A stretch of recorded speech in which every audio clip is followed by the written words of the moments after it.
नमस्कार। आज हम तीसरे श्लोक का अर्थ जानने जा रहे हैं।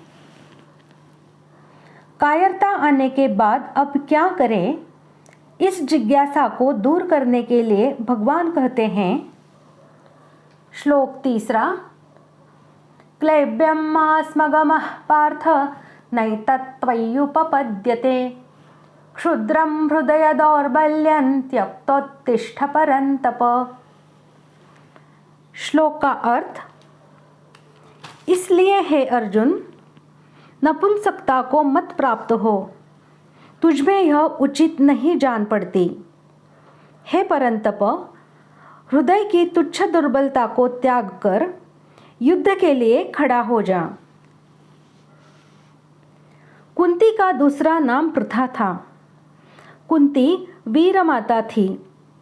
जब भगवान श्री कृष्ण दूत बनकर कौरव पांडवों की संधि कराने के लिए हस्तिनापुर गए थे और अपनी बुआ कुंती से मिले, उस समय कुंती ने श्री कृष्ण के द्वारा अर्जुन को वीरतापूर्ण संदेश भेजा था।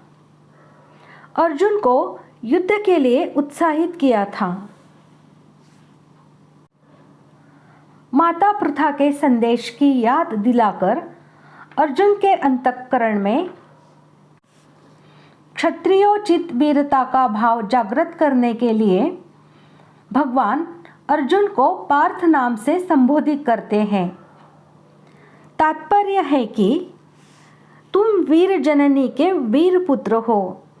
तुम्हारे अंदर इस प्रकार की कायरता का संचार सर्वथा अनुचित है।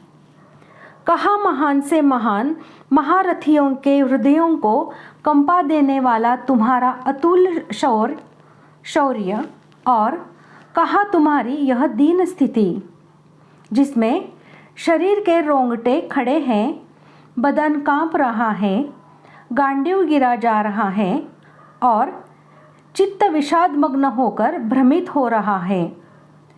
ऐसी कायरता और भीरुता तुम्हारे योग्य कदापि नहीं है। अर्जुन कायरता के कारण युद्ध करने में अधर्म और युद्ध न करने में धर्म मान रहे थे। अतः अर्जुन को चेताने के लिए भगवान कहते हैं कि युद्ध न करना धर्म की बात नहीं है, यह तो नपुंसकता है। इसलिए इस नपुंसकता को छोड़ दो। तुम्हारे में यह हिजड़ापन नहीं आना चाहिए था, क्योंकि तुम कुंती जैसी वीर क्षत्राणी माता के पुत्र हो और स्वयं भी शूरवीर हो।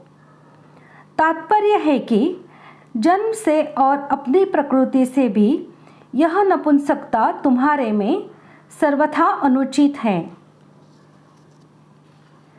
जो अपने शत्रुओं को ताप पहुंचाने वाला हो उसे परंतप कहते हैं। अतः यहाँ अर्जुन को परंतप नाम से संबोधित करने का यह भाव है कि तुम शत्रुओं को ताप पहुंचाने वाले प्रसिद्ध हो।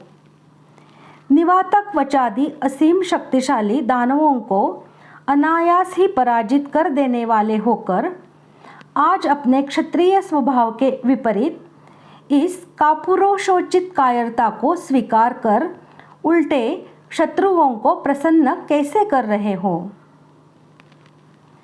यह अर्जुन के सामने युद्ध रूप कर्तव्य कर्म है।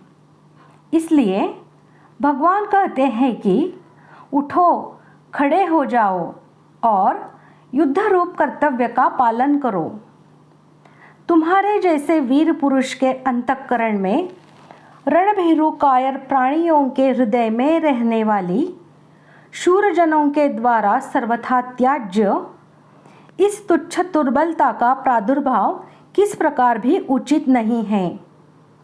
अतएव तुरंत इसका त्याग करके तुम युद्ध के लिए डटकर खड़े हो जाओ। भगवान के मन में अर्जुन के कर्तव्य के विषय में जरा सा भी संदेह नहीं है। वे जानते हैं कि सभी दृष्टियों से अर्जुन के लिए युद्ध करना ही कर्तव्य है। अतः अर्जुन की थोथी युक्तियों की परवाह न करके उनको अपने कर्तव्य का पालन करने के लिए चट आज्ञा देते हैं कि पूरी तैयारी के साथ युद्ध करने के लिए खड़े हो जाओ।